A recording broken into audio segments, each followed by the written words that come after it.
a big disbelief when it comes to creative finance is I get a lot of real estate agents. We call a lot of real estate agents. And you guys are obviously are agents, so I'm going to teach you as your agents. But we get a lot of agents that will say, we had one last week that literally says, I won't do business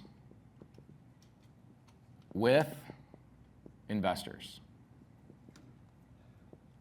And I'm like, okay, like, that is so disrespectful to your client. Like, what's his situation? The seller's situation is he has it listed for $499,900. Cool.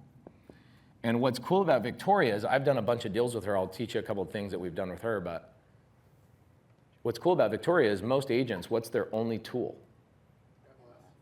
Well, the MLS, yes, but what's another thing? Like, it's on the MLS now. What's your only tool to try and sell this house? Price drop. Price drop that any agent can do.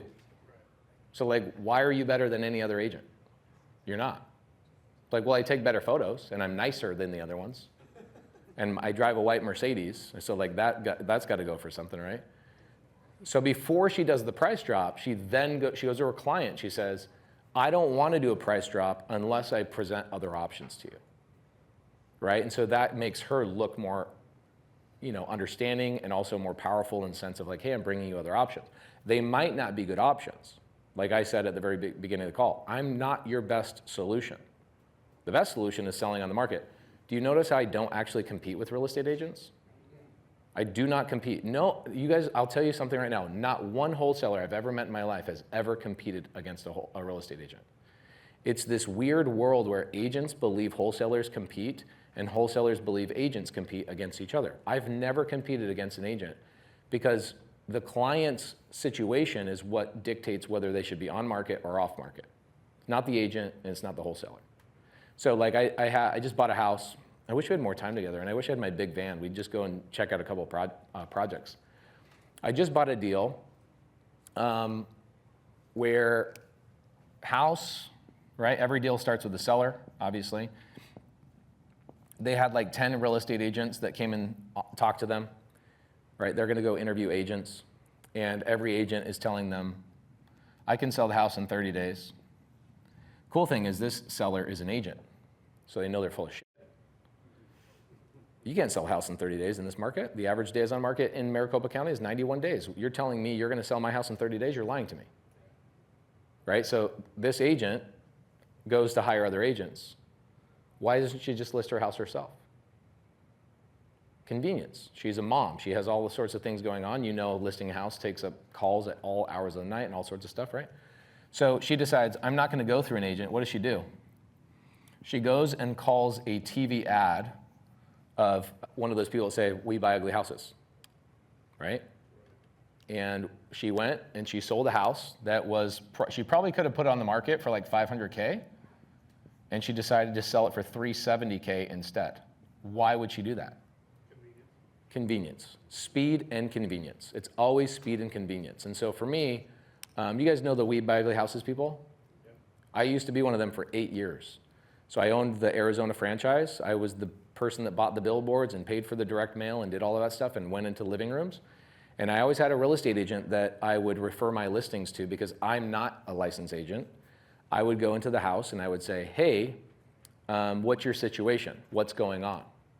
Daryl has all the time in the world. They don't want to price drop, right? If they didn't have time, which is I'll tell you another story here in a minute. If they didn't have time, I would have hit them up with a different solution. I would have said, let me give you a lowball cash offer. I'll buy the house in 3 days. That's not a good fit for him. Good fit for him is retail listing. And so what I would do is I'd just go to my agents and I would say, hey, I've got a listing opportunity for me. Pay me $500 as a referral fee. And I move on to the next appointment. I never once pushed a seller that should be on market to an off-market situation. Never. Because look at this. That's crazy. You should, if you have time, you should always go through a freaking agent, right? I got to sleep at night, right? Now, the wholesalers that suck, who are they? There's a lot of them. There's the ones that they're watching YouTube, and they're watching YouTube out of order, and they're just doing what the 4-minute video on YouTube told them to do. They have no understanding of any real estate transaction, and they don't understand what the seller's foregoing. And so yes, there are wholesalers that do stupid stuff, just like there's agents that do stupid stuff, but the overwhelming majority, at least the people I hang out with, we're not trying to compete with agents. So this agent decides, I'm not gonna list for 500, I would have netted probably 465 or something like that. She went for 370. I bought it for 370. This person that does the TV ads, his name is Doug, he's one of my students. Doug spends $300,000 a month in TV ads here locally. Buys 2 houses a day off market. It's an insane amount of, do you know how many houses in Maricopa County go off market every single month? It's like 2,000 deals every single month. That's a lot. 2,000, right? And he's one of many. There are 20, the We Buy Ugly Houses people, there's 20 franchises in Phoenix, Arizona, and the average one does 6 deals a month. So you're at 120, right? Just between those 20 guys, 120 deals every single month. All of that's off market. No agents, no MLS, no nothing. So there's real estate transactions happening all over the place that most traditional real estate agents have no clue. It's kind of like, I live in a part of Mesa where there's no good restaurants, at least that's what I've been saying for a long time. And then I told somebody the other day where I lived, and they go, dude, there's a restaurant right where you are. You should go check it out. It's like Los Cabanos or whatever. And I was like, okay, cool. And I drive by and I'm like, holy crap, the sign is in front of my face 1,000 times a day. Have I not noticed? I've lived there for 4 years. Off market and like real estate investment deals like this are just like that. They're everywhere once you know where to look. Okay, so this deal I ended up buying, I bought this cash. This was not a creative deal. I bought it cash from my student. He made like 40 grand. I think we're about to list it in like 2 weeks. But going back to Victoria, Victoria says, I don't want to do what I would normally have done before I learned creative finance, where my only thing is to go to my client and go, let's lower the price. That's kind of a standard move, right? I'd rather go, if I'm the agent, I'd rather go, hey, seller. And this is what Victoria does when she does the listing as well, okay? So the original listing, can you see this? Okay, cool.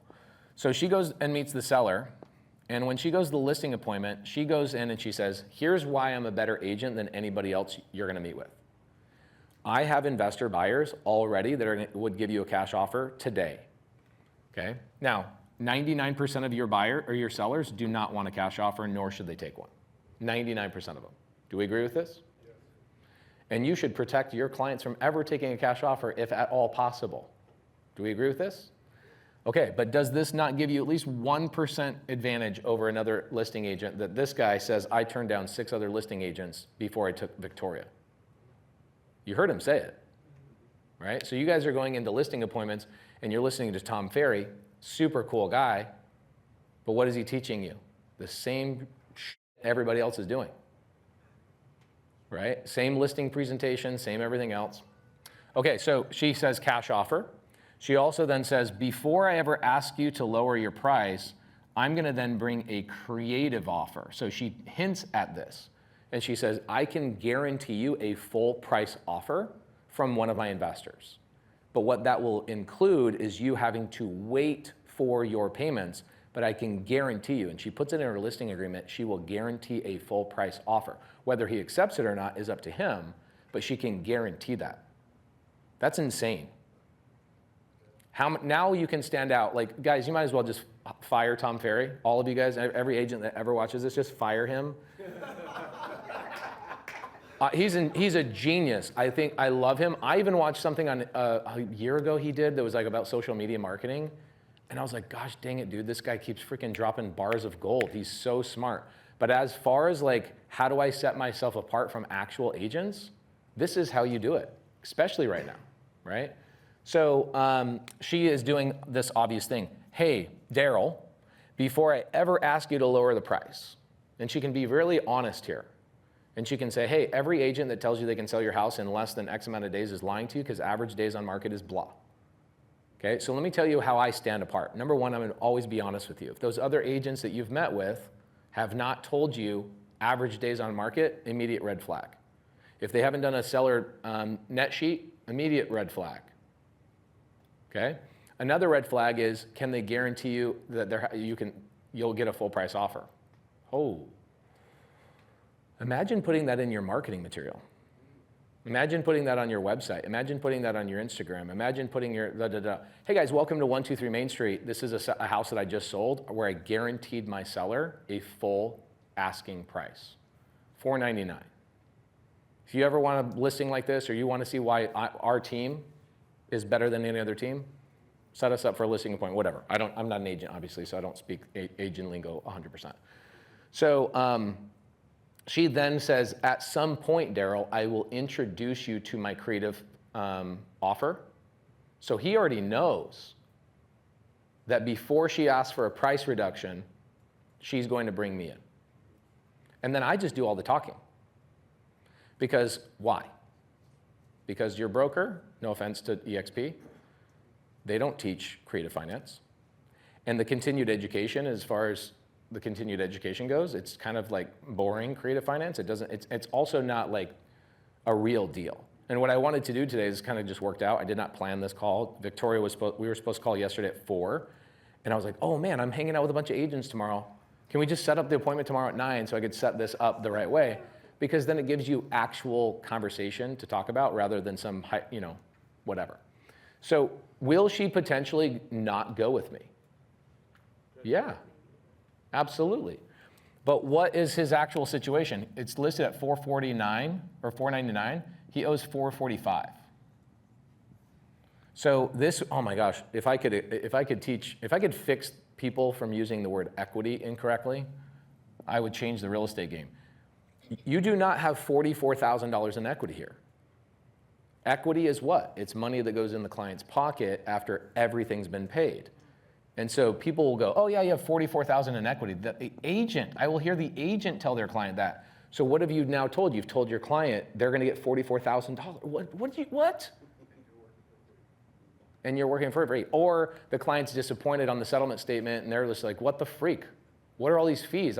I'm walking away with $21,000 or whatever, okay? So the cool thing is, I can actually go and find a buyer, which I'll walk through. I can go find a buyer at $525. Because what's the advantage to the buyer? A creative buyer doesn't care about purchase price. What do we care about? Care about terms, right? So what are terms? Terms are it's not A, B, and C. It's not A, B, C, and D. It's just 1, 2, 3, 4, but. Number one is purchase price. People think purchase price is important, but I put this at the top because purchase price is important to who? The seller, right? They want to win, especially like when you get into multifamily stuff. These sellers that are retiring, oh my gosh, they don't care about anything but the purchase price, okay? So you let them win on purchase price, you can basically win on all of these other three. Like the way the teeter-totter is the purchase price carries so much weight on the seller's mind that I can balance it out by winning on all the other three terms, which are down payment, right? Think about this. Let's say a $500,000 purchase price, a typical family is gonna have to put down how much money? 10 to 20%, right? So we're talking $50,000 to $100,000. This dude will do it for 20. So what did I just do for my potential buyer? I cut their down payment in half. And then also, we love going through banks, right? Like loan officers always tell us the truth. They always say, here's what I need from your client, and then they never ask for anything else, right? They don't ask for any letters. Hey, can you explain this? They don't do any of that stuff and annoy the hell out of you guys and make you a transaction coordinator. They don't do any of that stuff, right? Holy crap. Like if you could get a freaking loan officer to just go, here's what I need, don't bother me until we're funded. But that's not how it works. So they're pestering the buyer over and over and over and over. It is crazy that in 2025, it's that hard to get a freaking loan, even when you have qualified badass buyers, right? So cool, down payment is half or sometimes nothing. I do a lot of nothing down deals. In fact, I could have gone to Daryl and go, hey Daryl, I could have asked him, hey Daryl, would you be willing to do nothing down as long as the buyer just pays your agent commissions? Yeah, as long as I get my number. We could skin that cat a bunch of different ways. His pain tolerance is a little bit different than other people. Okay, so down payment, what's the next one? Interest rate. Well, what's cool about a sub-2 deal? So this would be considered a hybrid deal. Okay, it's 90% sub-2. Can we negotiate that rate? The 6.9 I can't. I can't negotiate the 6.9 rate. So they've got 445 with some bank. I don't know what the bank is, and it's not important. But they've got a 6.9% loan here. I cannot negotiate that. It's already negotiated with the bank. I'm taking those payments over, so I'm not negotiating that at all, okay? But what I can negotiate, which is very little, is I can negotiate his $50,000 in equity. And when you do a creative deal, that true number between these two actually can be real equity, which is kind of cool. Okay, so the buyer comes in and says, I'll give you $20,000 down. This situation, very little equity. I can break down some other deals where there's a lot of equity. Well, if he comes, let's say the buyer comes in with 20,000 down, Victoria gets paid out of that 20K. Seller is still owed $30,000. What did I tell? I kind of said some things to Daryl where I was like, well, you could ask your buyer to do 10,000 this year, 10,000 next year, 10,000. So what would be the interest rate on that 30K? 0% interest, right? Pretty cool. All right, and then the final one is length of time. So on a SubTo deal, what would be my length of time of taking this mortgage over? The short answer is it depends. The long answer is typically I just get the full 30 years, right? And the client, where the objection I run into here is where the agent will be like, well, how can my client buy another house? Okay, well, let's ask this question. Have you guys ever worked with landlords that buy multiple properties and have multiple bank loans in their name? How do they do that? Lease agreements. So when I buy the property and I show that the servicing company is taking money out of my account and making that mortgage payment, I show that to a loan processor or an underwriter, it gets approved the same way an investor would. I've done 400 deals where the seller specifically was worried about buying another property in the process, and we just did an agreement between the two parties and it got the DTI removed. Pretty cool. It's very simple. Just like any other real estate investor. So sometimes you'll get sellers that go, no, I want you to pay off my loan within 3 years. I go, why would you want me to do that? It's like, and I'll ask them straight up, educate me why you would want this loan out of your name in 3 years. A logical one, not a stupid one. Give me a logical one. What's the logical reason? Is there a logical reason why?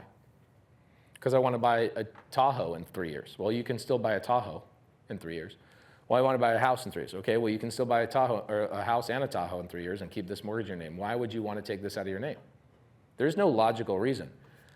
If you are a credit repair person, you will find that the number one thing that benefits a person's credit profile is having a good standing mortgage on your credit. Why would you ever want me to pay off a mortgage? It makes your credit profile so freaking strong.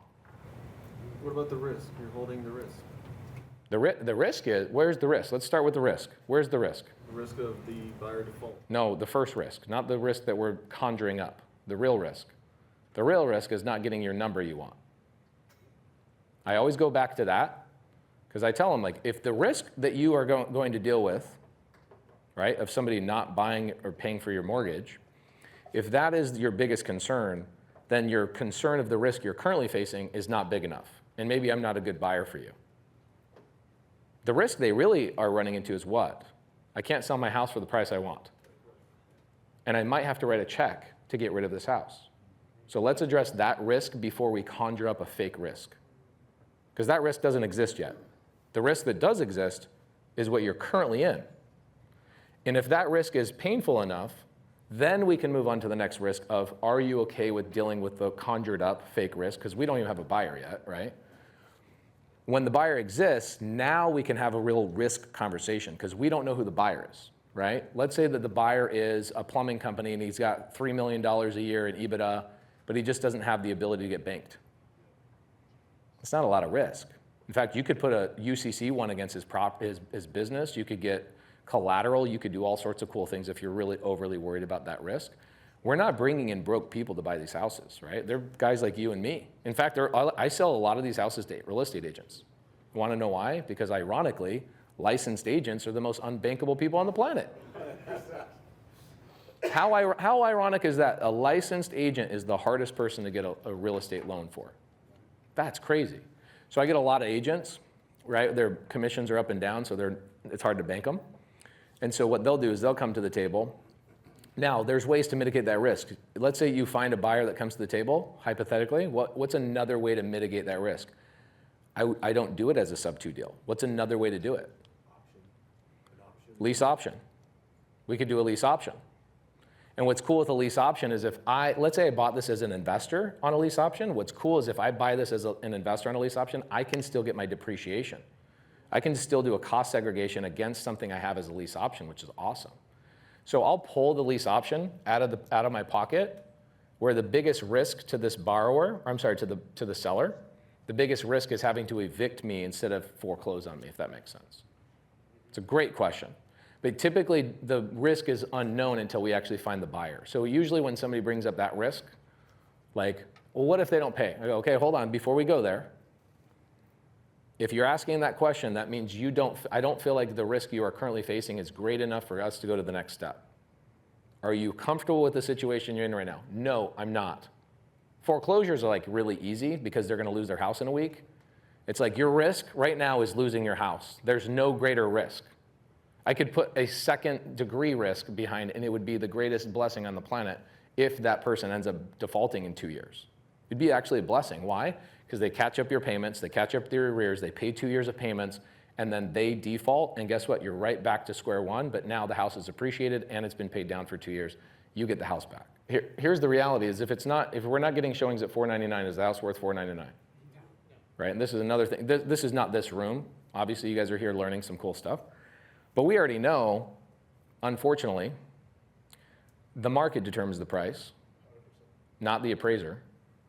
I've had appraisers come in at certain prices. I'm like, so you're going to buy it at that price? Because the market won't buy it at that price. You're going to buy it at that price? Where'd that number come from? Right? $499 is not the price. We already know that. So what happens is, let's just make up a fictitious world. If you're not getting showings at $499, is the house going to sell at $479?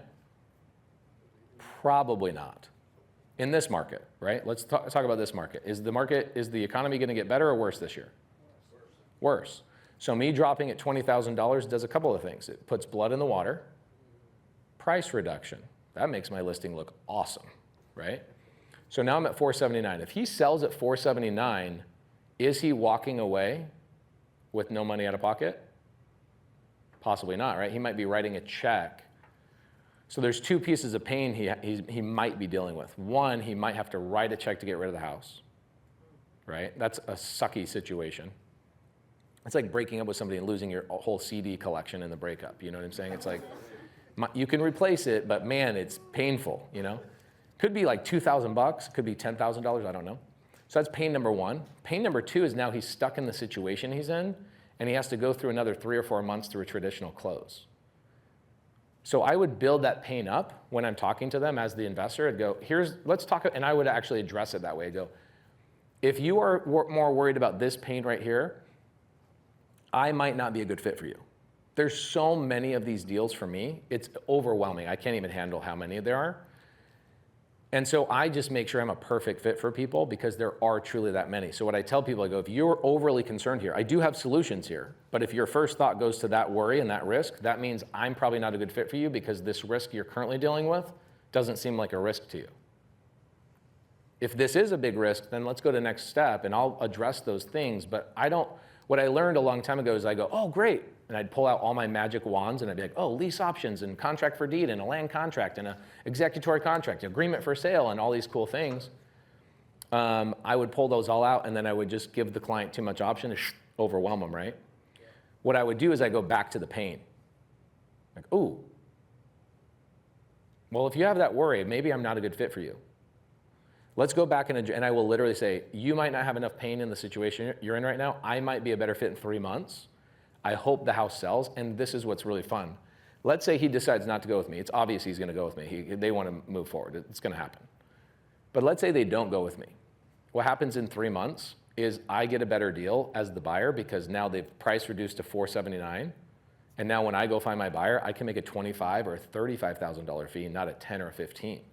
So it actually benefits me to push back on them and go, I'm not a good fit for you right now. You go and keep hanging out in the MLS world right now of 90 days on market or 120 days on market. So again, his current risk right now is they're going to lower the price for, let's see, if you're going to drop price, what's a typical price drop, like 5 to 10K? Yeah, 25.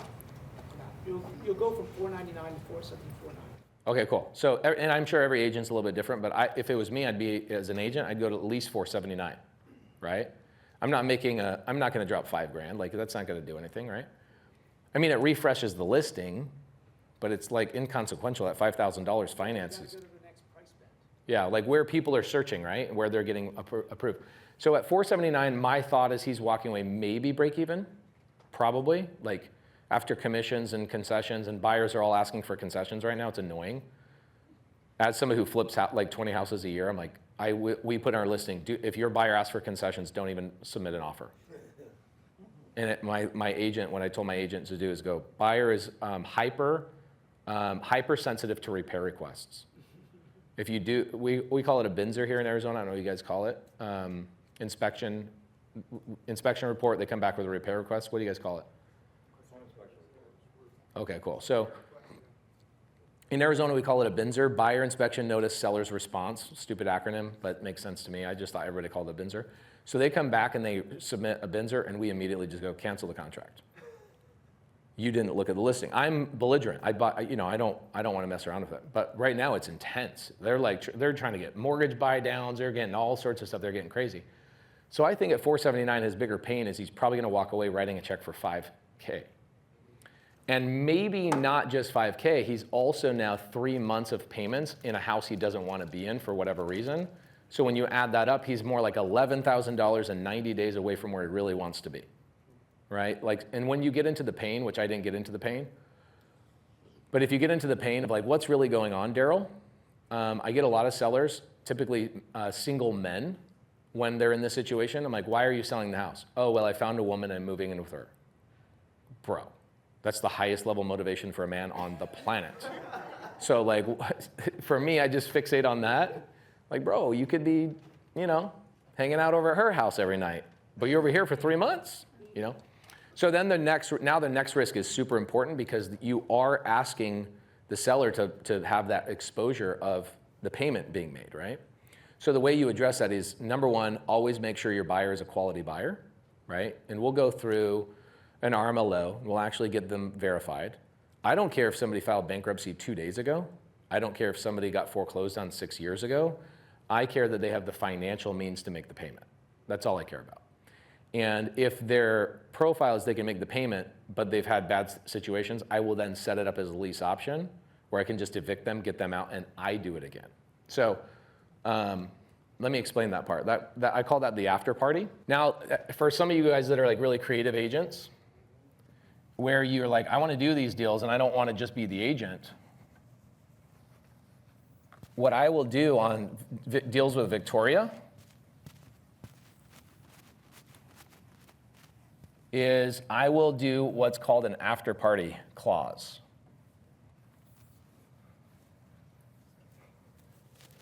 Okay, the after party clause, something I invented like 10 years ago.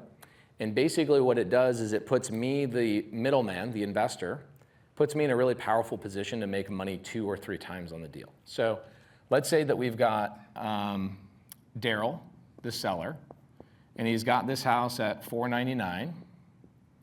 He goes and hires Victoria to list the property. She's obviously having a hard time.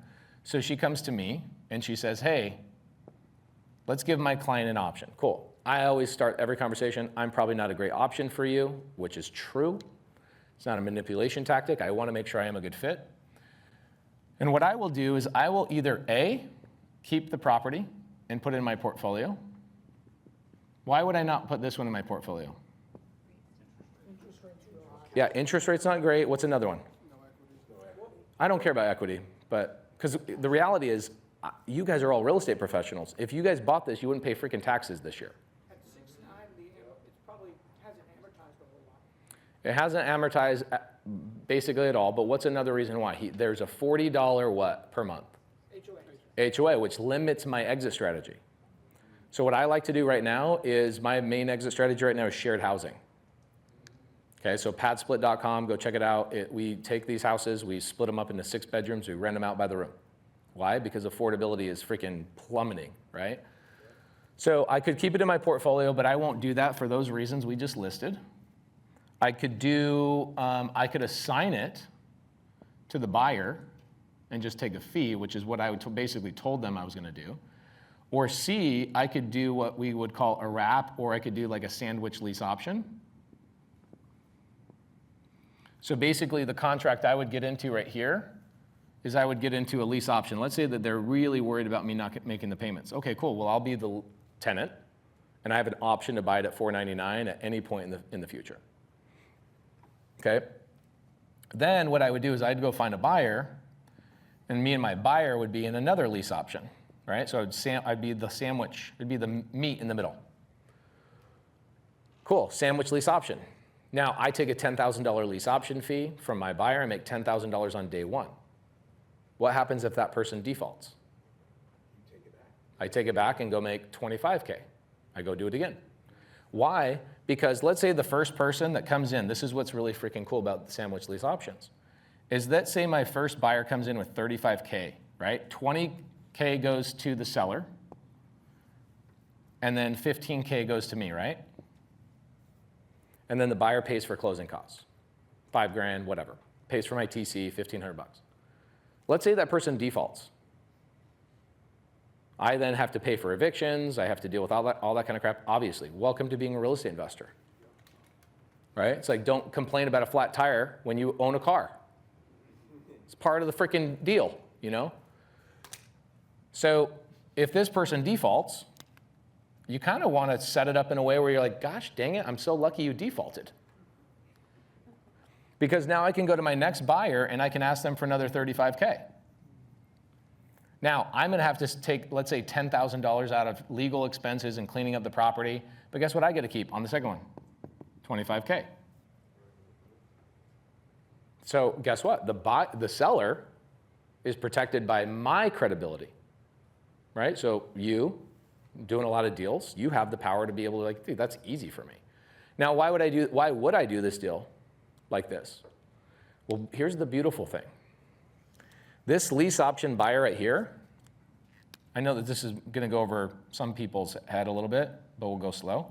This buyer does not have the ability, because they're living in the house, they cannot take depreciation on this property.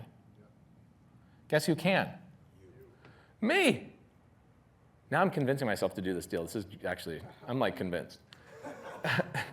I might just buy the house and do a lease option. So think about this. So for me, it's a $499 house, right? So let's talk about how much tax savings I would get in year one. So I take $499. I'm going to multiply it by the land value. This is a rough estimate for those people that are sticklers. But let's say $499 is my purchase price. I'm not going to have any improvements on this property because it's basically new. And I'm going to multiply this by 70%. Why 70%? Because you can't depreciate the land value, right? Land is non-depreciable. Cool. So I've got $349,300 that I can go to the IRS and say, hey, I bought this house. Give me some depreciation.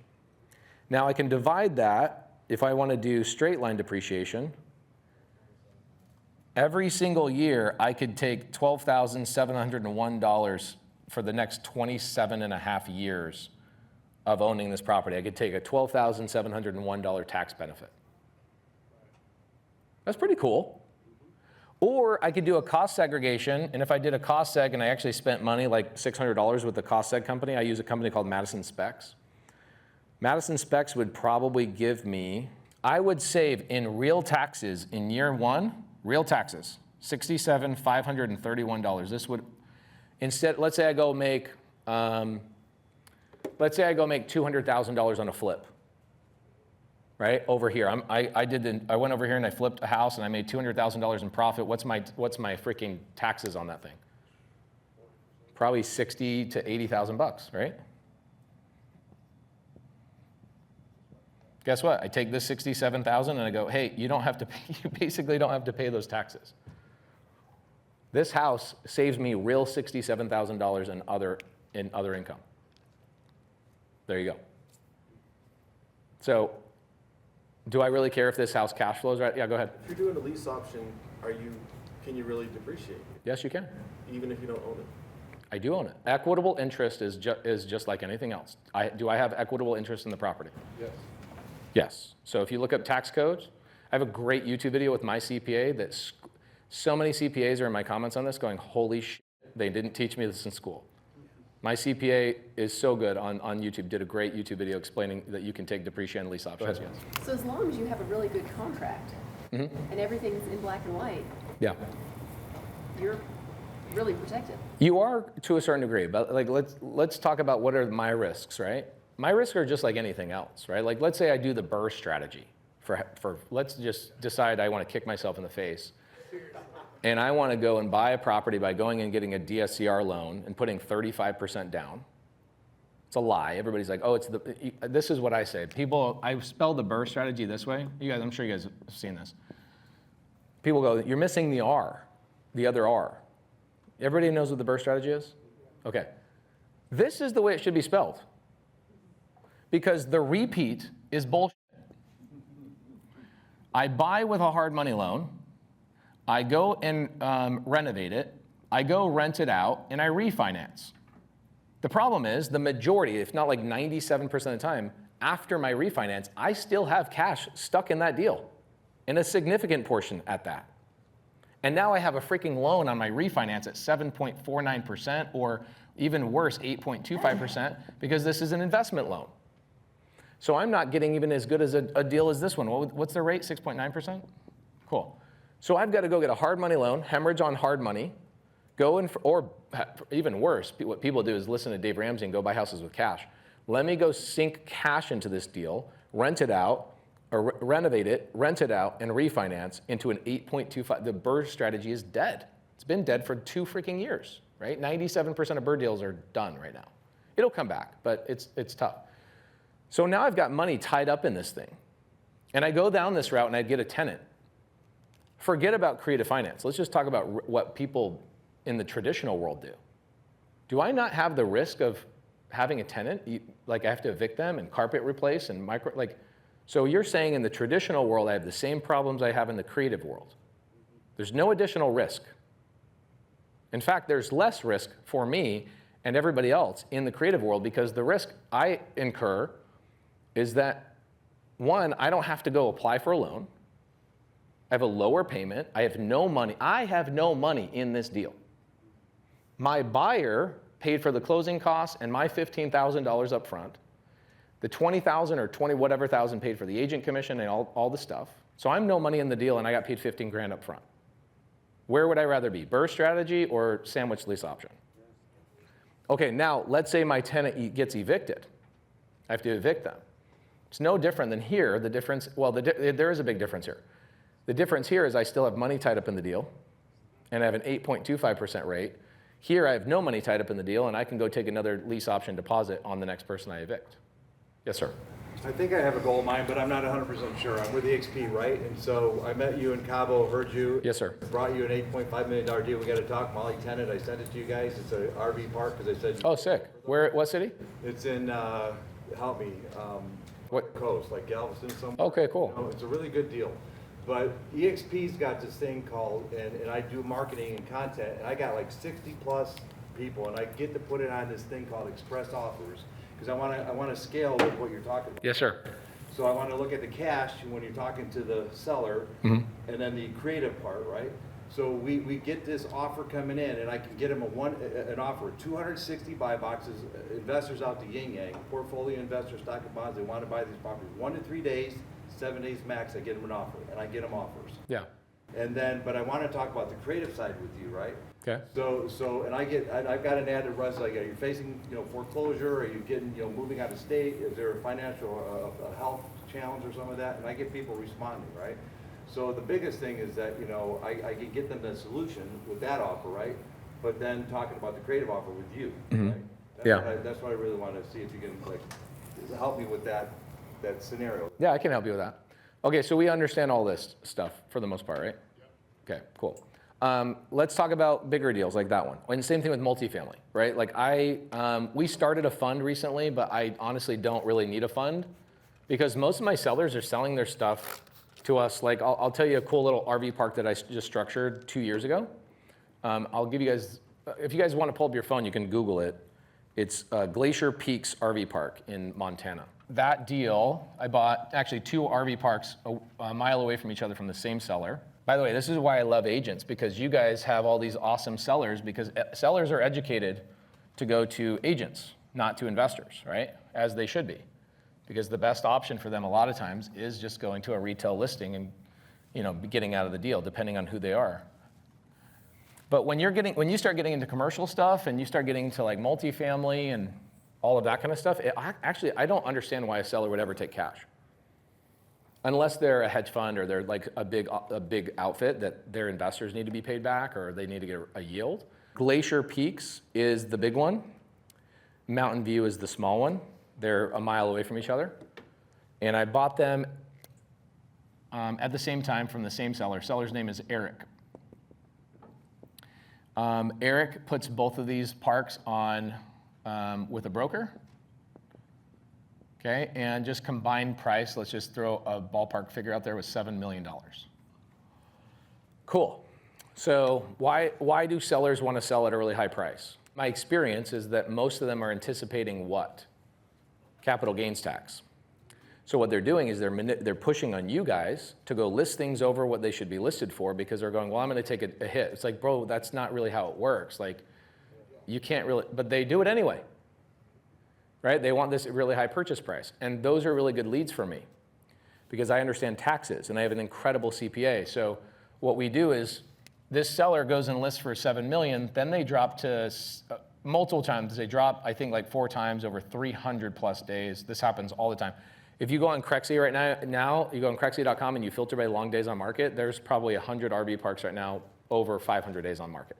It's crazy. What does that mean? It means they're overpriced. Cool.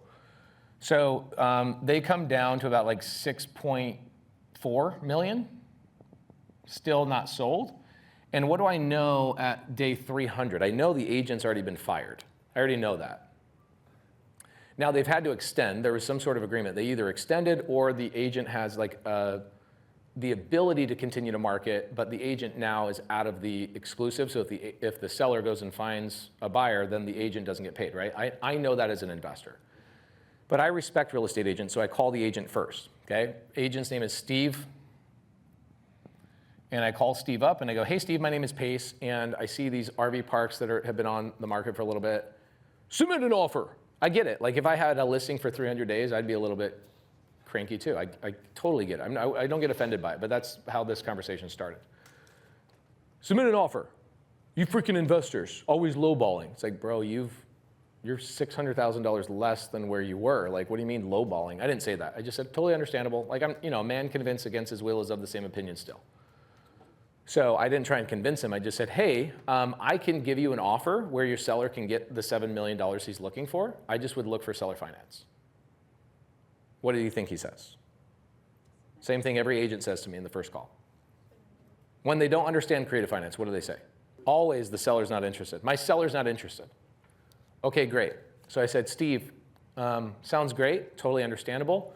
Are you still in an exclusive agreement with the seller? Why does that have to do with anything? I go, because I'm going to call your seller today, and I'm going to offer seller finance. I'm going to give you an option. You can still get paid on this deal. I'll let you do it, or I can just call the seller directly and offer seller finance myself. And he says, all right. So what does he do? He flies. He doesn't even live in town. He flies to meet me at the property because he knows I'm just going to go around him. Turns out to be a really cool guy. He just was, young dude full of testosterone, so he's pissed off, whatever. So we meet at the property. I meet there, and I go, he goes, you want to see a tour of the property? I go, no, I don't. I know the property. I saw it on Crexy. I don't need to see the property. Unlike all these real estate agents that think, how can you make an offer on a property you haven't seen you haven't seen it? It's like, because I'm not living there, dude. Like, what do I care? It's a 3-bed, 2-bath house. I see the comps. I don't need to see, in fact, if your investor needs to see a single-family home in person, do not sell that to them. They're inexperienced. Now, when you're doing like RV parks and multifamily, you definitely there's more underwriting and there's crazy stuff that goes on. But he goes, you want a tour? And I go, no, because it doesn't make sense. I wanted to meet you face to face and show you I'm not just some knucklehead. And this is what I want to do. I want to get your client to 7 million. I want to get you paid. Let's figure this out. And so we met. We ended up meeting the office staff and whatever else. And I said, I can make your life real easy. I can just get on the call with you and your client on a Zoom, and I can explain who I am and what I do. And he says, okay, great, that'd make my life easy. Because the reason why they'll say that the seller doesn't want seller finance is because they don't want to be embarrassed that they don't know what the heck that means. They know 10% of it, they're vaguely familiar with it, so they'll just go, my seller doesn't want to do it. Cool. This is why Victoria is so awesome. She just says, Pace, I got another seller, I'd like for you to explain it. If Victoria's at a point where she knows she could just handle that call without me, but she's smart enough to know, like, Pace isn't going to go around me. Let's just set this up in a way that there's that option, and she can disconnect herself from that result, if that makes sense. So I end up having a call with Eric. Here's Eric's biggest concerns. What does Eric really want? Eric, here's his pain points. And this is actually answering your question about your $8 million RV park. This does answer your question. This is where most agents block us real estate investors. We'll ask, so what's going on with the seller? And the agents are like, why does that matter? Like, obviously, you've never bought a deal before. Like, does your seller need a post-possession? Maybe that's an important thing for me as a real estate investor to know. If I'm going to buy the deal, and now I'm going to carry this thing. Like, I just saved a lady from foreclosure 2 weeks ago. This just happened. We called a lady, a single-family home in foreclosure. Agent's name's Gina. She's freaking awesome. The husband of this family got hit by a semi-truck on the freeway. He lost 3 limbs. Great. That situation changes everything for me. Everything for me. Because now what I'm thinking is, I'm going, okay, that's why they're losing the house. Makes sense. Okay, 3 kids under the age of 4. Mom is a part-time nurse just to keep insurance. They can't afford the $2,900 monthly payment. Cool, so now I'm thinking about the situation. I'm going, okay, Gina, I assume your seller probably needs me to close escrow, catch up the arrears, get you paid, and probably needs like 2-month rent free to stay in the house. Gina's like, you would do that? I go, yeah, I understand the situation. Like, how dare I not know the situation if I'm buying the house? And she's like, wow, no other investor even asked those questions. I'm like, well, then they're probably wholesalers that are in their mom's basement. They don't know what they're doing. So the situation of the client is the most important part. So when people say, how do I structure a deal? The most important part is your seller's situation, by far. Nothing, I don't care about how many pads it has. I don't care that it's by the ocean. You know, agents will go on and be like, it's a 4-bed, 3-bath. I don't care. Immediately goes out I don't care. What's the situation? Seller's in pain, they need this solution, da-da-da. And then I bring in my mind, I go, what's the proper solution to this situation? That is how I think, and then I figure out if it's a good deal. So in this situation, Eric says, I want to retire. Cool, why? Why do you want to retire? Because, well, if you got to know, I just kept asking why. If you got to know, I'm fighting with my family. Family members are like mismanaging the books, and it's a mess, and this, that, and the other, and I get all this information, and the broker says on the call, he's like, oh, I had no idea. Well, because they just tried to get the listing, right? So the seller wants to retire, and I go, okay, cool, so why is that so important to me? If I know the seller wants to retire, what do I already know about the seller? I know the seller doesn't want to do a 1031 exchange. How is that not the most important part of the deal? The seller doesn't want a 1031 exchange. Okay, cool. So now my mind goes to no 1031 exchange. And why is that? Well, because a 1031 exchange, I think you guys heard me say this in Cabo, is like a 1031 exchange is like, anybody been divorced in here? Okay, you've been divorced? Okay. From a dude? Yes. Okay. You never know, you just gotta ask. So you've been divorced. Okay, so imagine if the courts told you, the only way for you to get a divorce from this man, from this asshole, is if you go find a bigger asshole to marry. That's called a 1031 exchange. The only way for you to sell this $7 million asset is for you to find a larger asset to roll your money into. So if you're trying to retire and you have management issues, do you think a 1031 is what this guy wants? Okay, no. Got it. A 1031 would help him retire, potentially later down the road, he could buy bigger assets and whatever else. But he's at a point where he's like, I want to be done, done, done. I don't want to manage anything. Cool. What is the animal at the top of the totem pole? Do you guys know what it is? It's an eagle. What is most banks' #1 logo? Is an eagle. You want to be the bank, Eric. That's what I told Eric. I said, Eric, you don't want to be the total, at the bottom of the totem pole is the landlord. I want to upgrade you from the landlord to the lender. You'll be the highest possible person in this transaction, making the most amount of money for the least amount of work. Let me seller finance this $7 million to me. He goes, well, how does that work with taxes? And I go, this is the beautiful part that most people don't understand is if we do a 10-year seller finance deal, I can mitigate most of your capital gains. What? Like you want a true $7 million and you want like all the money and you want to avoid as much capital gains as possible? Seller finance will help you avoid 1031 and help you avoid capital gains. And so I got my CPA. This is where it gets tricky, where somebody like me helps out. My CPA gets on the phone with his CPA and they structure a deal based on his current situation, obviously. So because I understand that he wants to retire, I now know a 1031 is not the right option. And if he's trying to retire, what's he trying to do? He's trying to get as much money as possible, right? Cool.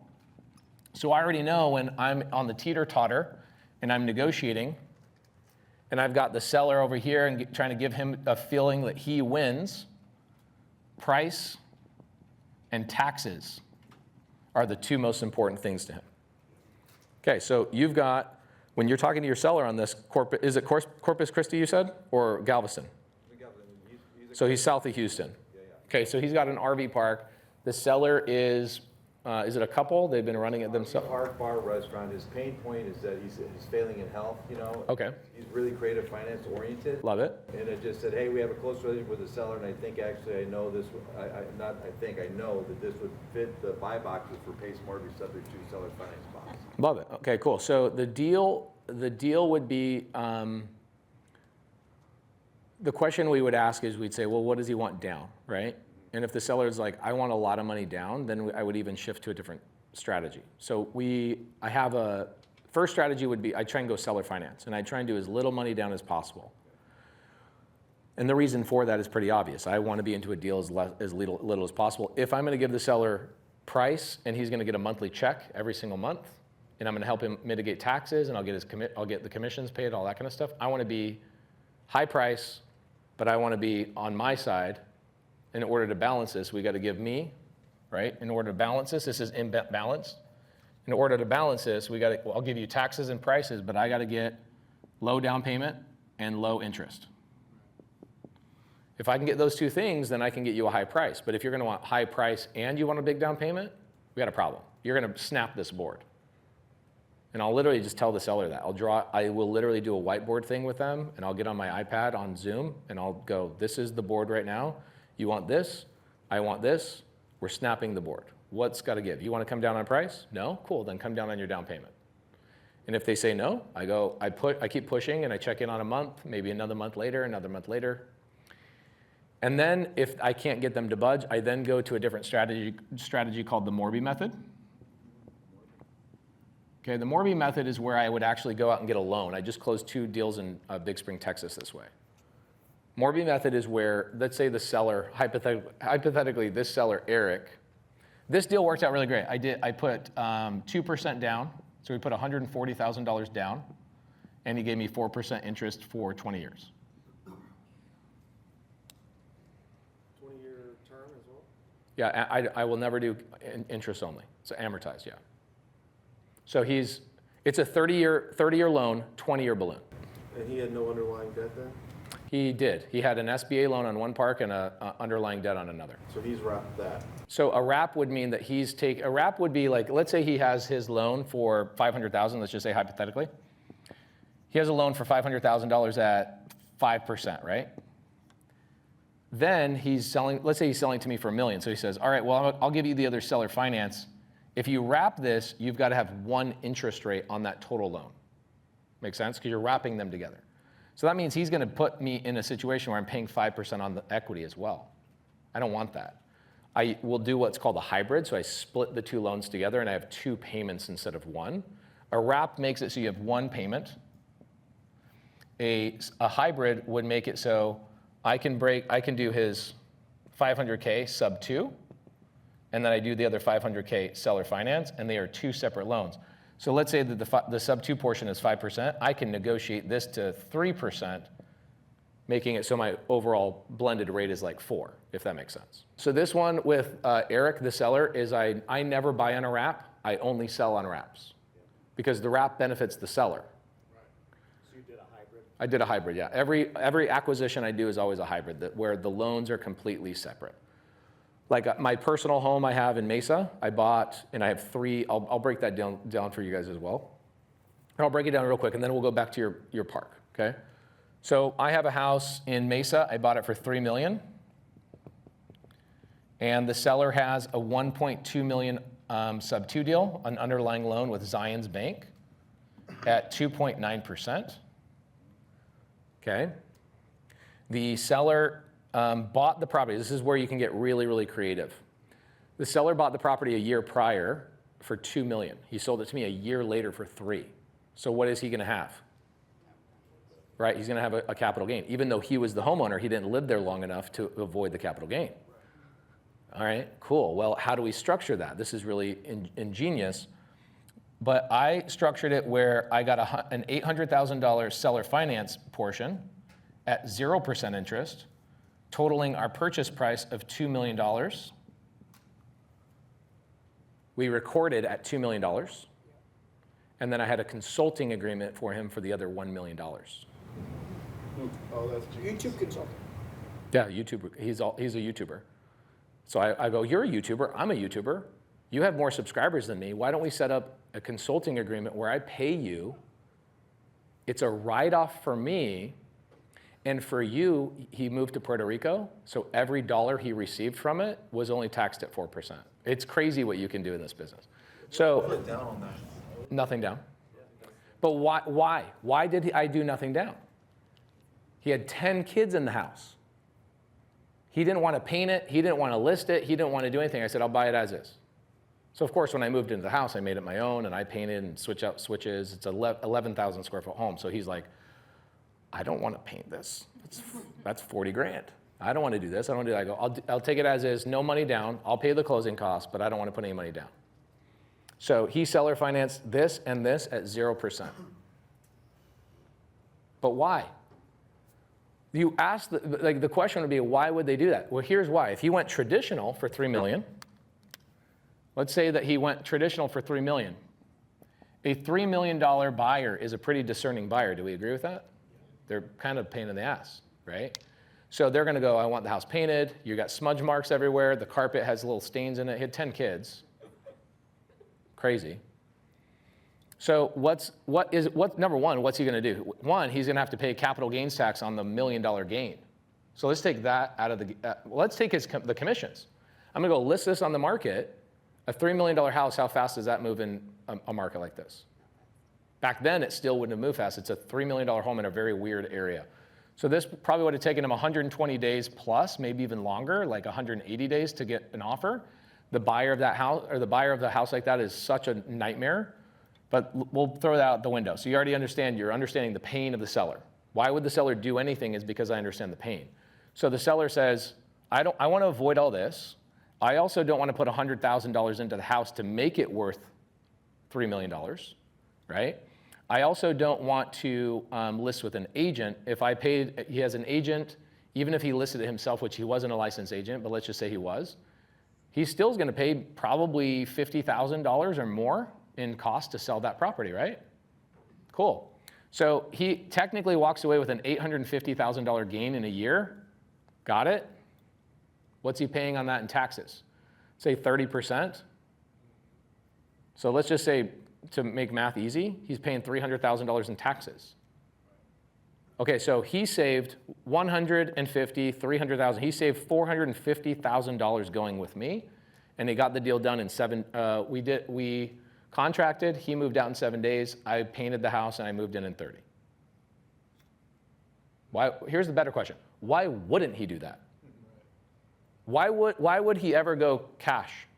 That's stupid. That's the dumbest thing. When you understand creative finance, you're like, why would you do that? Well, because I need the money right now. Because, okay, well then you're not the person that owns a $3 million house. Because if you own a $3 million house, you're not hurting for money. It's a different seller, right? The seller in Daryl's situation is not the seller in this situation. Typically, sub-2 is pain, seller finance is gain. They want the gain, right? Same thing with Eric. He's not in real pain, he just wants the gain. He's just like, get me out of this, but I'm not gonna lose. I don't wanna lose, right? So yeah, that is a hybrid deal. There's 3 loans. Loan number 1, I take over sub-2 at Zions Bank. It's $5,500 a month. Loan number 2 is 0% at $800,000. I have no payments on it for 10 years. This is like 90% of every deal I do. If I give you the number you want, I better be getting terms that make sense for me. Otherwise, it doesn't make sense. Best way to make sure your buyer doesn't default is what? Make sure the buyer got a good deal. You don't want to stick it to your buyer and go, well, what if you default? Well, bro, you put me in a situation to default. Why'd you do that, right? And then I've already paid down. The cool thing is I paid him because it was a write-off for me. It was a consulting fee rather than a payment to my house. I paid him 25 grand a month for like 2 years or 3 years, something like that. I've already paid the $1 million off because it was a direct write-off for me. It was a consulting agreement, not a payment to my house.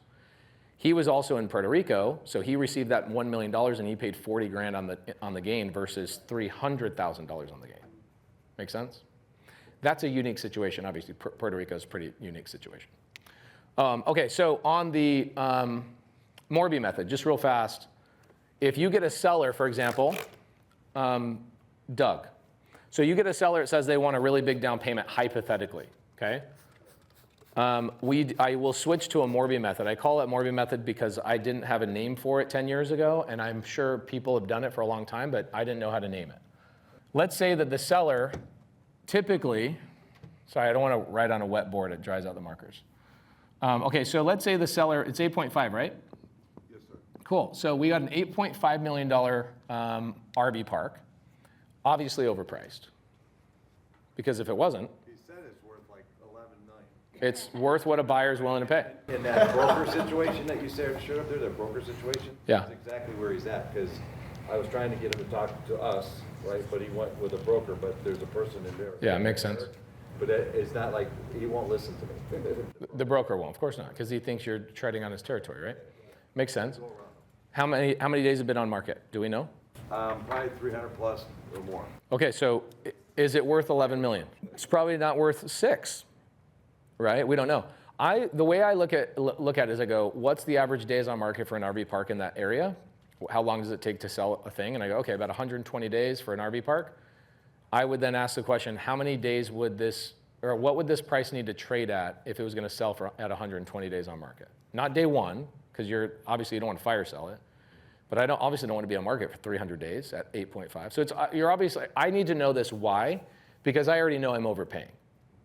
If I give the seller 8.5 million, then I already know I'm overpaying, which means I'm already putting all the weight on his side of the teeter-totter, so I should be asking for something really significant on my side, right? So let's say that hypothetically he owes 4.5 million on a loan to a bank, okay? A lot of times, the seller and a lot of times the broker have no idea that you can sell something sub-2 or on a lease option or on a contract for deed or on a land contract or whatever. They don't know.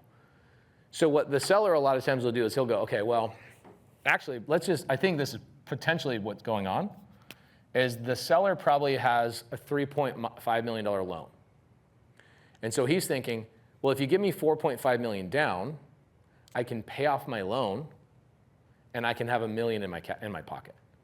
So really what he's asking for is $1 million down, right? He doesn't know that he could just carry the 4.5 or the $3.5 million loan. If we knew that, then I could actually give him a couple of ideas. So when people say, well, how do you structure a deal? I go, it always starts with what the seller has. So if we don't know that answer, it's gonna be hard to structure that deal. But let's say hypothetically, it is this. This is what I would do.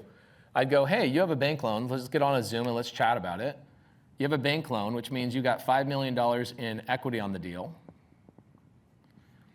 What I would want to do is I would put in, the way I would structure this deal, this is fun. These are fun deals to structure. So I would say, all right, I buy it for 8.5 million. let's say I bring $1 million to the table. The question is, where's that $1 million coming from? Well, I'll have you syndicate it for me. We'll go get, I'll have him syndicate it for me. You're syndicating. So I'll go syndicate it, or I'll go bring in private money lenders. I'll bring 10 people with $100,000 and go, hey, let's partner on this thing, right? How they'll get paid back, I'll tell you in a minute. Okay, so I put $1 million down. That means the seller's letting me take $7.5 million on seller finance, right? 3.5 is the bank loan, $4 million is the seller finance note. Okay, how do I structure this? Well, I don't know, because I don't actually know the financials. If I know what the park is bringing in, I've got all that. okay, cool. We always have to verify. I've never seen a seller tell the truth. And it's not because they're trying to blatantly lie, it's just that they don't know how to do bookkeeping, right? He says it's an RV park, a bar, and a restaurant, and I got all the, you know. The financials, cool. So if we knew what the underlying mortgage payment was, then I could back into it and go, here's what I can afford to pay on your seller finance note. Or I might even say, I can't afford to pay on your seller finance note because the park's not bringing in enough money. I want to buy a park that's making money on day one. I don't want to buy a park that I have to do a value add and then make money. That's a dangerous, situation. So I can't negotiate the 3.5 if he has the mortgage in place, which we don't know, but I'm just being hypothetical. We can negotiate the seller finance however we want, which is pretty cool. I could go to him. A lot of times I'll go, this park doesn't cash flow. You guys have kind of ran it into the ground. If he's elderly and he's getting to that point, he probably has been living on the cash flow and has not been doing the CapEx. He has not been improving the property. He hasn't been doing the things. He probably is not great at marketing, right? So his occupancy is not as high as it could be. So I might go to him and go, I want no payments on the seller finance portion for 24 months. I don't know what that would be because I haven't seen the numbers yet, right? Then what I would do is I would say, I will refinance all of this out when one or potentially two things happen, okay? One, rates go down.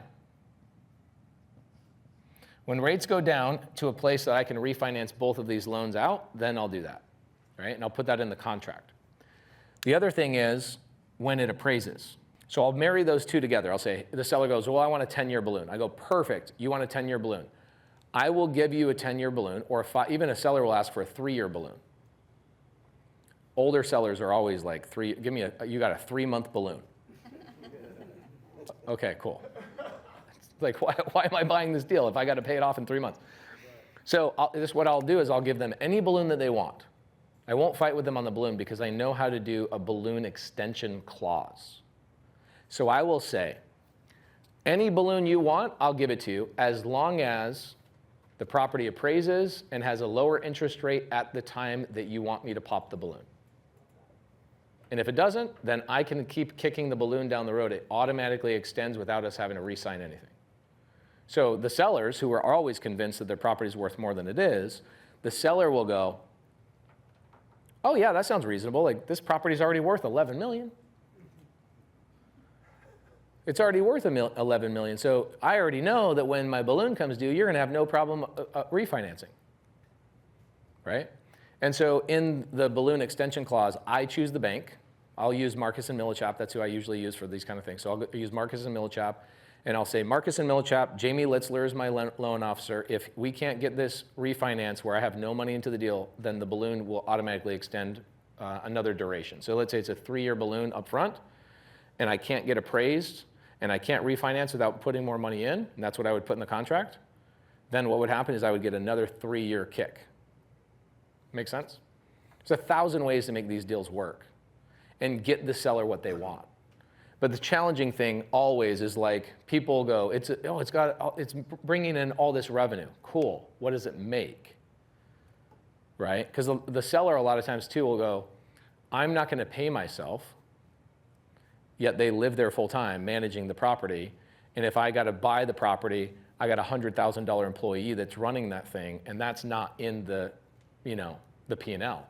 So we got to look at the numbers and verify that. And the broker you're currently dealing with right now, has he had this listed for 300 days, the same broker? I think so. Holy sh**. Yeah, I think so. It's so crazy to me that brokers will be 300 days on market and like not know how to offload these properties. Because he could get this sold for 8.5 million if he understood what I just explained.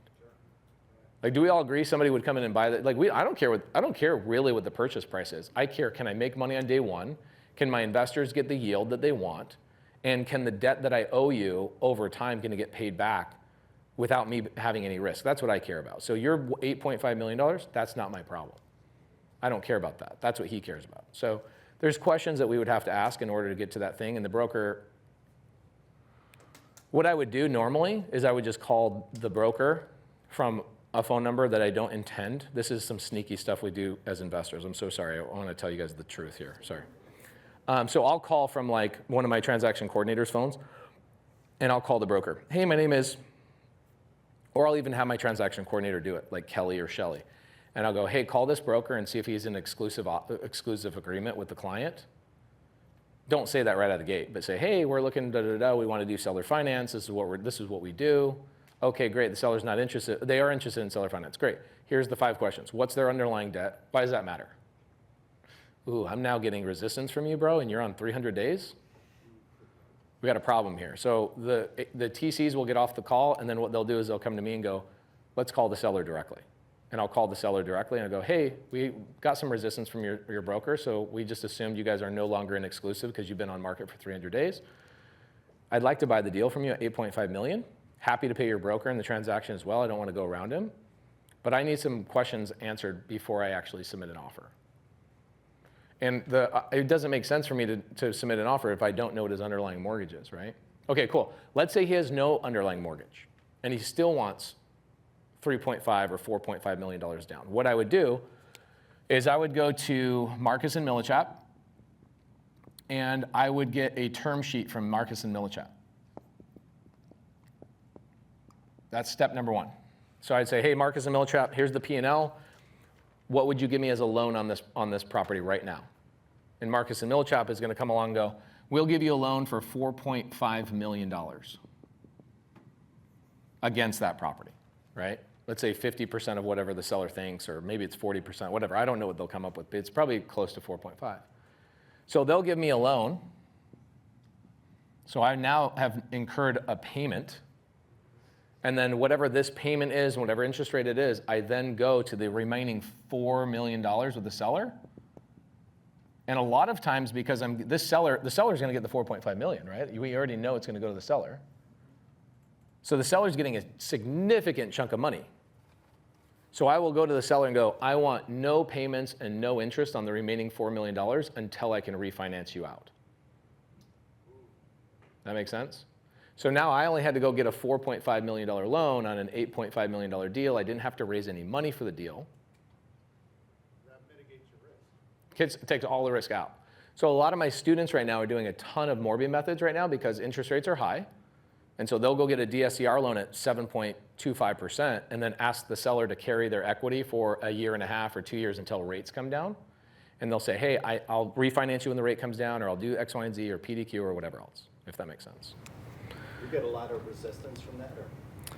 Again, it goes back, yeah, we do. But like if I'm calling an agent or a seller on day 1 of the listing, I should just punch myself in the face. And if I'm an agent and I get an investor call me on day 1 of my listing, I would also be pissed off as I'm an agent. It's like, do you not understand how this works? Like, we throw the house out to the market, we try and get a retail listing. We're not interested in some stupid cash offer or creative offer until we can't sell the property. You're talking like day 300 on this. Yeah, this is like, I probably would have done this at day 100. Because like nobody wants a listing past, you have a pipeline, you want to move to the next listing. So I think most agents probably feel the same way. Like we've got a deal right now, right down the road, okay? So we just got under contract yesterday. It's a 102 unit motel, and somebody else bought it, an investor bought it for 1.5. He put $300,000 into rezoning it and blah, blah, blah, blah, blah, and now it can be converted into multifamily, okay? And they're into it like 1.8 million. We're gonna buy it for $3 million.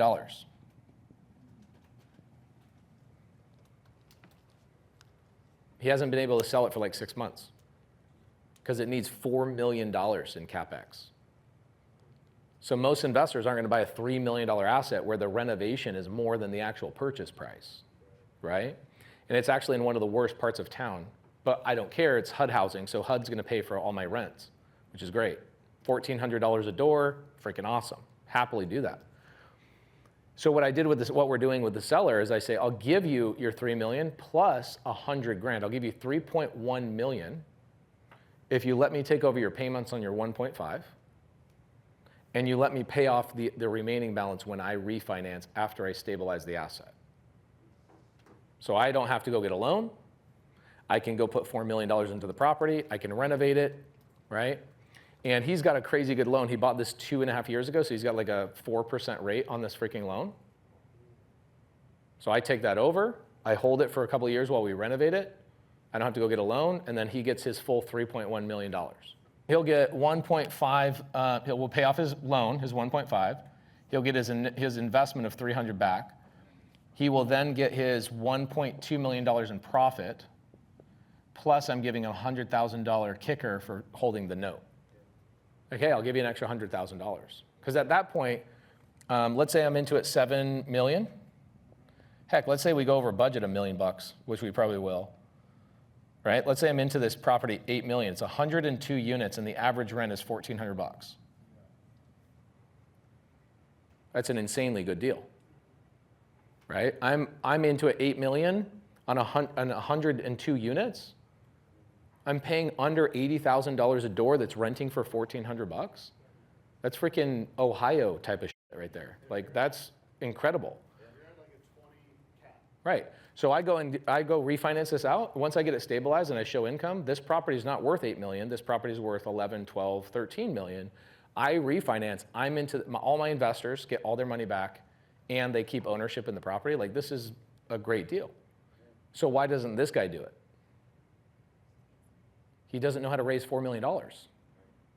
And also, there's people that get into pain points where they're like, oh, crap, I'm in this deal. I'm so sick of freaking looking at these homeless people throwing poop at the walls on this house. It's so bad. Like, it's, you know, it looks like a freaking zombie movie down there.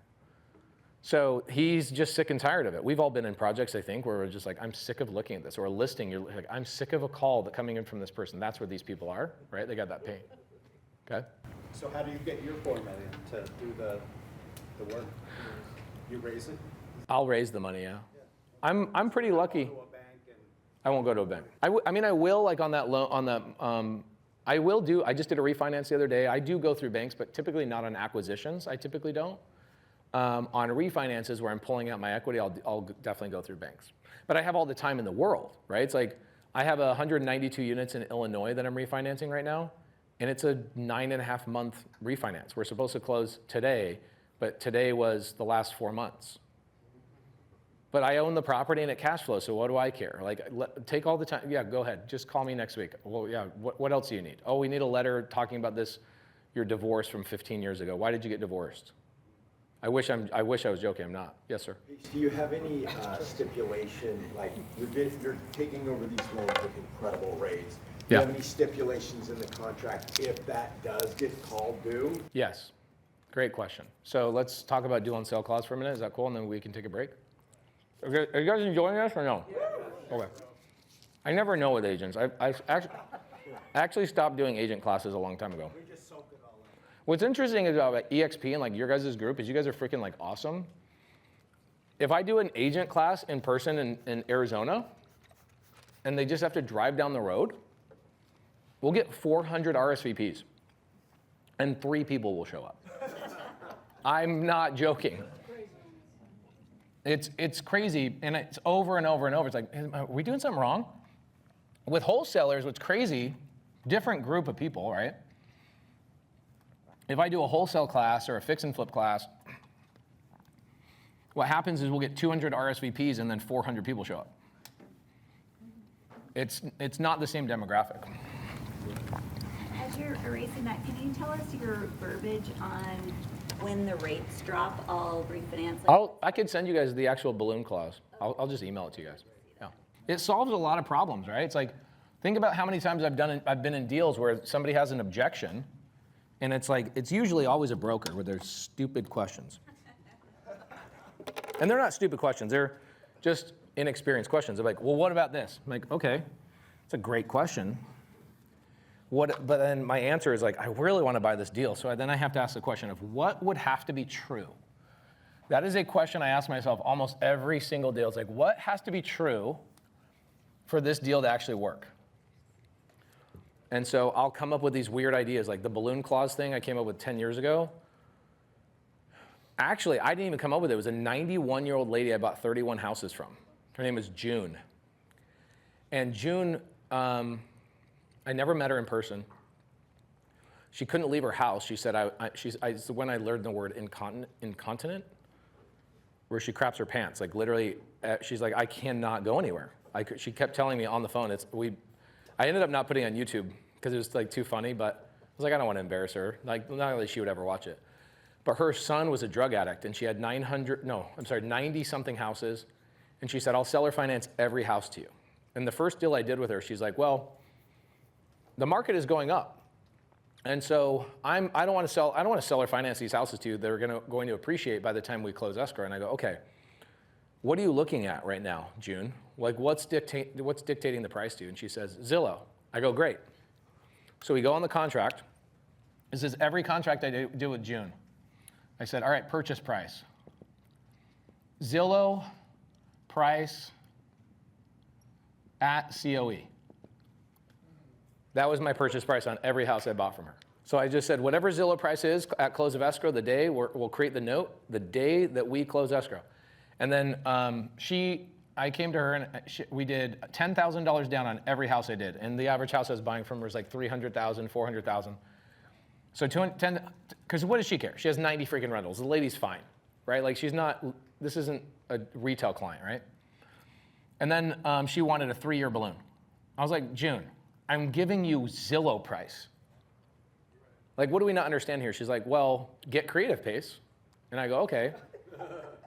Which is the name of my podcast, which is funny. So she says, she then came up with an idea. She's like, well, what happens if in 3 years it doesn't appraise? I'll give you an extension. I go, oh, it's genius, June. Holy crap. And then I called my attorney. I go, how do we make sure that this is extended without me having to re-sign with her? Like if she passes away, she was 91 at the time. She's now passed away, sadly. But now all the payments I make to her on these houses, where do they go? Go to her heirs, right? Her heroin addicted son. She's like, I never want this money to go to my son until I die. And when he's gone or when I'm gone, I don't care what he does. So we make like, $13,000 payments to him every month.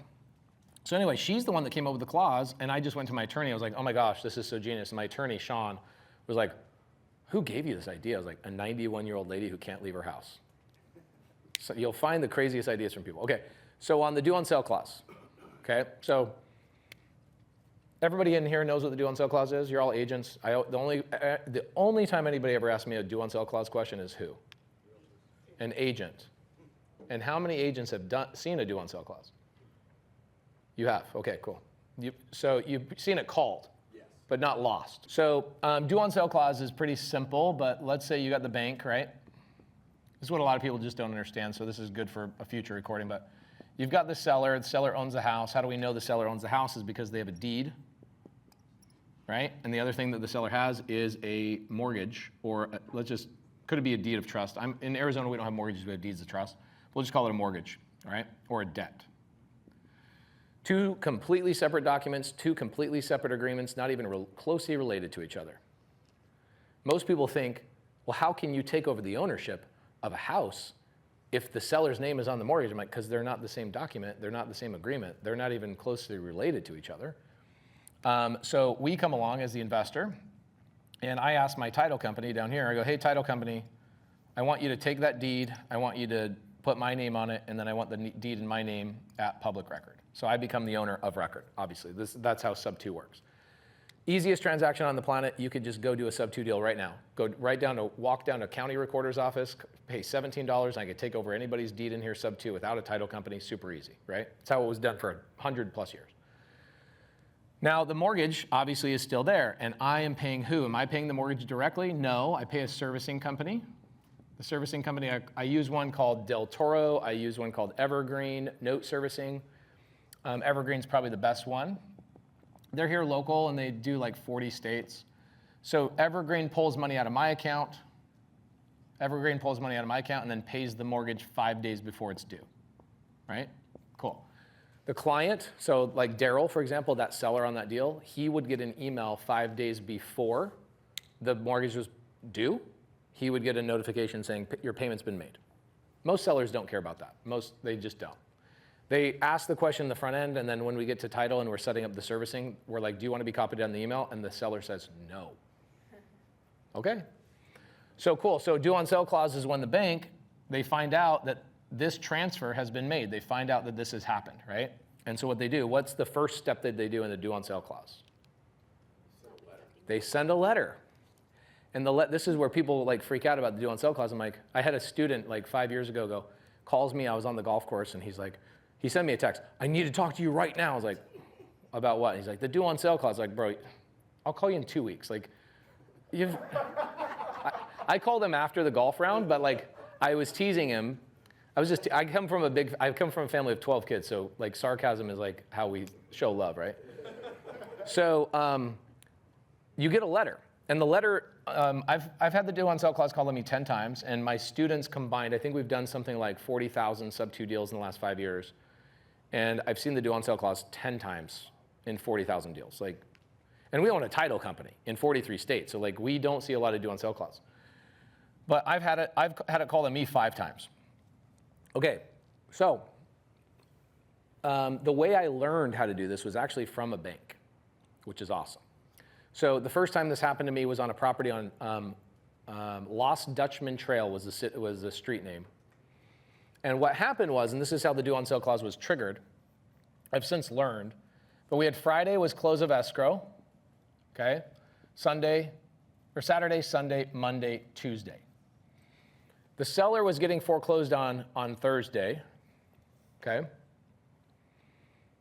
What we did is on Wednesday, we wired money to title. Title wired to the trustee. We stopped the foreclosure, and we got a letter of good standing and blah, blah, blah, blah. So we knew we were good to close escrow. So we close escrow right here. Monday morning, Tuesday morning, we get like a certified letter on Tuesday. And it was like an overnight. So somebody on Monday found out that Friday we closed escrow. And how did that happen? The reason it happened is because the bank is Johnston Bank. Johnston Bank. And there's only 6 branches. And the owner of the bank manages all the foreclosures personally. And his son is the guy who's like the assistant of, he's like the branch manager. So we get the certified letter, comes to our office, first time I ever got the due on sale clause, so I knew step 1 was to call the bank. So I called the bank, had to bounce around, obviously, and I finally got a hold of the guy who handles the files. And I said, hey, my name is Pace, I saved your seller from foreclosure. He goes, oh yeah, I can see that. I go, okay, great. So we decided, like, we'll just make the payments on his behalf. He's like, oh yeah, we get it. We get a lot of people that sell their houses SubTo. I'm like, so what's the problem? He's like, it's just company policy. We don't allow the deed to be in somebody else's name that has a mortgage. So it's just company policy. And I go, okay. So what do I do? And he goes, just do what our other clients do. Okay. What's that? So he says, here's what you do. Just deed the property back to the seller and repurchase it on an agreement for sale. So agreement for sale in Arizona, or land contract, contract for deed, depending on state, or just rebuy it on a lease option. And I was like, okay, do you mind hanging on real fast? And he goes, sure. I get my attorney, Sean, on the call. And so Sean and I got on the phone, and I go, and Sean's like, okay, yeah, super easy. I could do that. Boom, boom, boom, boom, boom. So now what do we do? All of my purchase agreements now already have the paperwork involved to revert back to a lease option in the event of the due on sale clause without the seller being involved. So when we go to close of escrow now, and I'll give you guys the reason why I don't just buy everything in lease option or an agreement for sale or land contract. I'll give you a couple of reasons why I like SubTo over everything else. But this was because of Johnson Bank. We didn't do anything wrong. It's just a small freaking bank. And the guy literally he told me, he goes, I have a stack of the manila folders on my desk of everybody that's in foreclosure. And I call them personally myself. It was a small enough bank. And it was one of their one of their loans that they like kept on their books. They didn't sell the loan out. It was like a loan that they had on their books, right? So it's really unlikely, one, because it's like what department in any bank is actually looking for this? Number two, it's like how do they even find out? They'd have to go to the county recorder's office. What bank is doing that? Johnston. And what he did is he went into the CRM like he had, and he was like clicking, and he had to like go verify the APN number. And he went to the county recorder's office, and he saw that the deed had transferred. What's crazy is that the deed transferred that fast. Usually there's like an indexing time of like 14 days, so it takes like 14 days for the deed to transfer digitally. Even though I own it, for some reason it updated like in one day. Yeah, that was exactly the same scenario that we had one called in. Yeah, so you could do a couple things. You could sell the property if you choose to do so. We still own that property. You could refinance the property, or you could do a lease option or a land contract, depending on what state you're in, right? Arizona, we call our executory contracts are called agreements for sale, which is an Arizona standard MLS contract. Do you stay away, like when you're buying across the country, are you staying away from those small credit union type? Not anymore. I'll just do a lease option. You just lease Yeah. option. And the reason why I don't like to do a lease option, okay? So let's say that the seller dies. Let's say that an heir comes in and goes, no. My dad did not sell this property to you, and da-da-da-da-da. Guess what they hold? They hold the deed. So I have to sue them for the deed. What I'd rather it do is if I have the deed subject to, and you want to contest me, you have to sue me. And so the person who controls the deed controls the house. And so lease option's nice. I have equitable interest. What I actually started doing is I have the seller sign off on the deed, so the deed's signed off on, and it sits in a safety deposit box. And also a lot of servicing companies, it's crazy how many things go on in real estate that nobody even thinks about. Like, wait, you got deeds in safety deposit boxes? Yeah, it's weird. Yeah, escrow account, or like sometimes you'll get a title company that will do it for you too, but like, they don't want to hold on to people's deeds. So a safety deposit box is the safest way to do it. So due on sale clause, really easy to overcome. Deed the property back to the seller. The best way to do that is just preemptively sign the contracts that go, hey, in the event that the due on sale clause happens, you or I could get the letter. We never know. It's 99% of the time it's going to come to me. Sometimes they screw up and they send it to you, or they send both of us letters. Don't panic. Step number one. Step number two, because we talked about this. Don't panic. Step number two is we send the deed. We do the deed back to your house, and then we enforce now the lease option. It's easy. The lease option's already preemptively signed, done, signed, sealed, and deliver all that stuff. It's really great. Yes, sir. Is it true that you can drop it into a trust to stop the due on sale clause? No.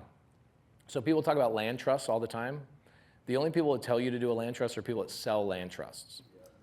And so, like, for example, why do they say the land trust will work? So the Garn-St. Germain Act of like 1989 basically says that a family member can deed a property to another family member without it triggering the due on sale clause, because it's like it's within the same family. Like, what are you doing, right? Type of thing. And so people go, oh, I can go create a land trust that doesn't actually show who the owner is. Okay, so check this out. This is how the land trust will work. I know you know how the land trusts work, but a land trust basically, they are impossible to find. They're not cataloged anywhere, like unlike an LLC. An LLC, you can just pull up like Arizona Corporation Commission. If you go to the Arizona Corporation Commission, you can't find a land trust. They're all hidden, okay? So land trusts, they're on public record, but they're indexed differently, and it's hard to find them. So what they do is they put the family name on the trust. So let's say the seller's last name is Smith. So they call the land trust the Smith Family Trust. It's like, ooh, this is smart. This sounds so what I'm doing sounds really smart. Like, I'm using the word trust. And then what they do is they make the beneficiary of that trust who? You, the investor.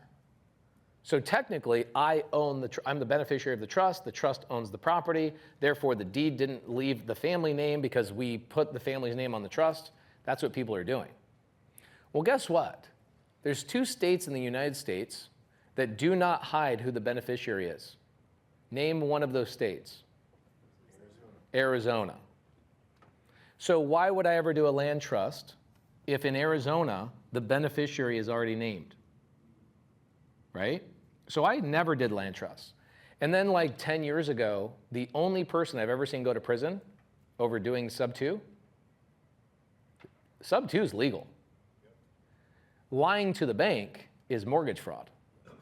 So what they did is they named all the trusts of the family members, and then they hid who actually owned the property, and they did like 19 of them at the same bank, and the bank's like, we're making a freaking name out of you. We're example out of you. We're making an example of you. And they went after it for mortgage fraud. You're lying who's the owner, and you gave a different beneficiary, and they went after him and put this person in prison for like 7 years. Yes, sir. Is there a way to make the seller the beneficiary and then have another piece of paperwork where there's a change, like a deed in lieu or contract for deed? Yes, but why would we want to go through all this hoopla when we could just put in an LLC and let the bank know exactly what we're doing? Right. The only reason that people would consider that is to try to have extra protection against the due on sale. But the best protection you have is just lease option. Right. Which you still have the ability to depreciate, you still have equitable interest. The only downfall to a lease option, like if a lease option gave me control of the deed, I would do a lease option every time. The problem is it doesn't. So when I execute my option is when the deed comes in my name, right? What happens if the seller dies, they get a divorce, people are freaking chaotic, right? They're marriage situations. So like basically what I'm doing is I'm asking the seller, hey, please don't have a disruptive life and don't die and don't do this when I'm doing a lease option, so I'm gambling a little bit. With a SubTo deal, I'm not saying that I hope they die, but if they die, I don't care, right? I have the deed. I don't have to go and take the ownership, right? So this is just more hoopla. I just feel like it's extra steps. And so I never started with land trusts, and I see people with land trusts doing all this work, and then they have a hard time getting bank loans and doing all sorts of things because it's owned in a land trust, and people don't understand land trusts. Like you go to a bank, they're like, so there's a land trust? Yeah, we can't give you a bank account for that. Like most banks will not give you a land trust bank account. You have to like go to like weird banks that will do this kind of stuff. So I just feel like it seems cool. And where this sprouted off in a big way is a guy named Ron LeGrand, genius guy, super smart creative finance guy. I've learned a lot of stuff from him too. But he's like, ooh, Garn-St. Germain Act, if I start a land trust company, I will then just tell everybody that they need to use a land trust to buy SubTo, and I make all my money from selling land trusts. So he went around Florida, he used to drive around, and then he bought a plane, he started bouncing around to title companies, and he started like branching out from Florida all the way up like the East Coast. So nobody on the West Coast uses land trusts unless they moved from Florida and came to Arizona. And then they go, so we're gonna put this in land trust? I go, did you used to live in Florida? They go, yes. Ron LeGrand? Yes. So Ron LeGrand was like the main, and I love Ron, he's still alive, which is awesome, but he created this movement around land trust because he owns a land trust company. And then you'll also get Anderson Business Advisors. If you go on Anderson Business Advisors, their YouTube channel, phenomenal YouTube channel, they will talk about land trusts a lot too. But then like Toby Mathis, him and I did a podcast where I was like, does the land trust stop a due on sale clause? He goes, absolutely not. It does not stop the due on sale clause. There's just as many people get the due on sale clause called on a land trust as it does on an LLC. Because you are changing the name, right? It goes from a person's name to a family trust. There's still a trigger. So now they go, oh. The banks are pretty privy to this too. There's like 500 YouTube channels around Garn-St. Germain Act and whatever else. So great question. But I would, yes, sir. In that situation, if you had a SubTo loan and you had to convert it to a lease. Yes, sir. Would you keep the property at that point, or would you? Yeah. So you kind of keep it as a lease? I would, so like for me, let's see, the one. You had bought a SubTo. Yeah, the property on Lost Dutchman Trail, I bought at SubTo, and I have a regular rental. There's a regular tenant in there. So the tenant doesn't know anything that's going on, right? And I went back and just did a lease option with the seller. So You would still keep it as a lease option then? yeah, I kept it. It's still in my portfolio as a lease option, but the tenant is just a regular tenant. They don't know how I bought it or how I control it. And then here's what's cool. Well, I didn't know since you wouldn't have the deed anymore and. You have equitable interest, so you have lawful title, not like whatever. Yeah. Record those. Yes, we record the lease options. Yeah.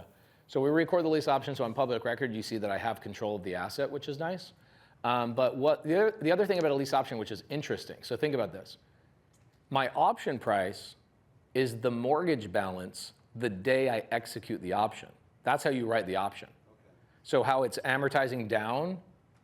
That's my new, every single month as we pay another payment, it amortizes down. That's my new option price.